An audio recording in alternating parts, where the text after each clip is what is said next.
आदिलपुर में वधंदड़ बदमनी ख़िलाफ़ एहतजाजी मुज़ाहिरो कयो वियो आहे। शहरियुनि एहतजाज कंदे चयो त अणॼातल हथियारबंद शहरी करमुला कलवड़ खां मोटरसाइकिल फुर करण बाद खेसि तशद्दुद जो निशानो बणाए फ़रार थी विया। ॾोहारी वारदातुनि में इज़ाफ़ी बावजूद पुलिस का कार्रवाई नथी करे।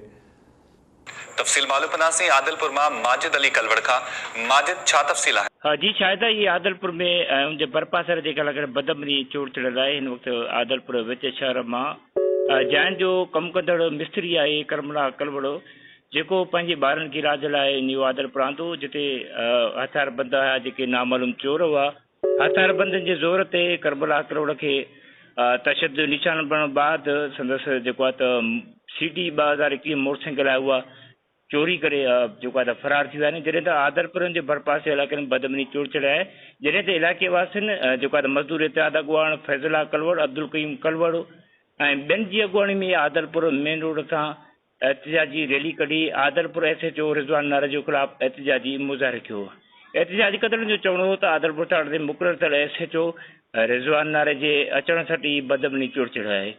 हुन इलाइक़े वासियुनि में इहो ताव पकड़ियल आहे त आदिलपुर थाणे ते मुक़ररु थियल जेको SHO आहे रिज़वान नारे जो अॻु बि जॾहिं बि इहो मुक़ररु थियो आहे आदिलपुर शहर में बदमनी चोट थियल हूंदी आहे।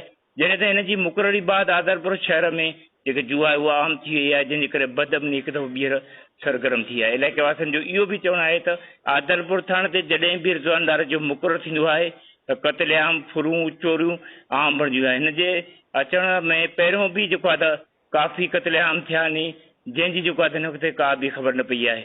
हिन जो चवणु आहे त इलाइक़े में 40 खां मथे जेको आहिनि चोरियूं थी चुकियूं आहिनि 2 महीननि अंदरि, मगर आदिलपुर पुलिस हिकु बि चोरी वापसि करण में को बि किरदारु अदा न कयो आहे। जॾहिं त एहतजाज कंदड़नि जो चवणो आहे त जेकॾहिं असां चोरी वापसि न थी त असीं सख़्तु एहतजाज कंदासीं।